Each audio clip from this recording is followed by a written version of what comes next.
They are so incredibly delicious.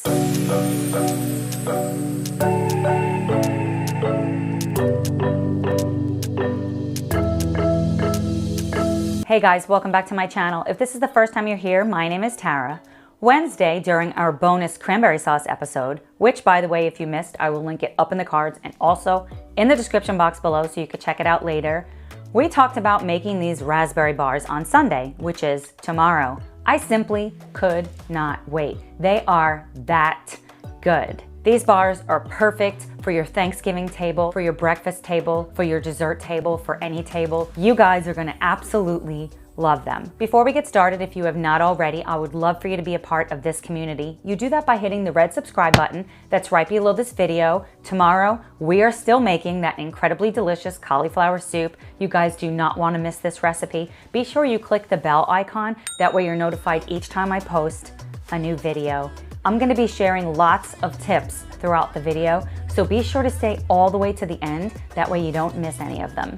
If you guys are ready to make some incredibly delicious raspberry bars, then keep on watching. We are going to start by adding our cashews and our pecans to our food processor and lightly pulsing it.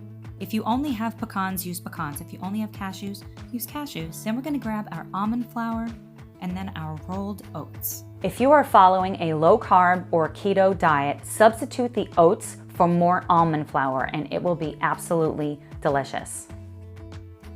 Then we're going to add our Monkfruit extract. You can use any kind of granulated sweetener you prefer, some lemon extract, and a pinch of pink salt. And then we're going to add our coconut oil. I'm using refined coconut oil here. That is very important, so these will not taste like coconut. And I'm just lightly pulsing it. And then I'm going to add some unsweetened almond milk. You can use any kind of plant-based milk that you prefer. And pulse it together until it gets to be right about this consistency, and then it's perfect. Then I'm going to scoop out 1/4 of a cup and reserve it for when we put our topping on. I'm using a 9x9 pan because that's what I have. If you have an 8x8, you can use that. The bars will just be a little bit taller. I've lined it with some parchment paper, and using my spatula, I'm trying to get it as flattened down as possible. It does not have to be perfect. Then we're going to bake this for about 10 minutes in the oven. Now we're going to get started on our raspberries. I'm using frozen raspberries here and just a little bit of the Monkfruit extract. Again, use any kind of sweetener you prefer. I'm going to add a pinch of salt. This really helps to bring out the sweetness in the raspberries. And then we're going to add the juice of 1 lemon.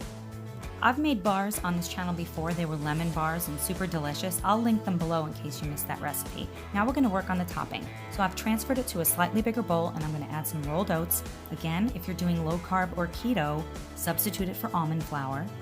Our raspberries are coming along really well. We're going to add a cornstarch slurry to this. This is very important because it's going to help it to not get too watery when it's baking in the oven. We're going to add just a little bit of filtered water. That's looking just about perfect. So now I've removed the pan from the oven. We do not have to let it cool. We're going to add the hot raspberry topping right on top of it. And I'm going to use my spatula and just kind of push it to the edges so the entire pan is covered with the raspberries. Then we're going to put the topping on. There's no perfect way to do this. Just kind of sprinkle it all over your pan. And then we're going to stick this back inside the oven and let it cook for around 12 to 15 minutes.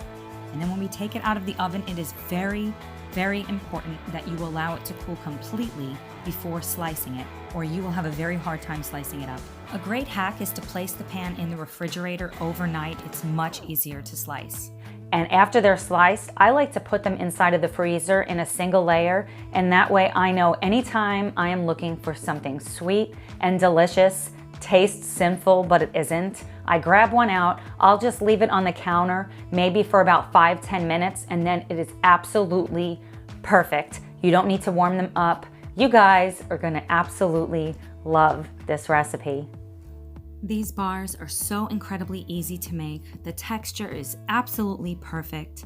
Super delicious for breakfast, snack, a dessert. Good for you, but delicious. You guys are gonna absolutely love this recipe. What did you think of today's video? Drop me a comment below. Let me know either a recipe idea you have. Do you want to see more baking recipes, keto recipes, Instant Pot recipes? Let me know. I would love to hear from you.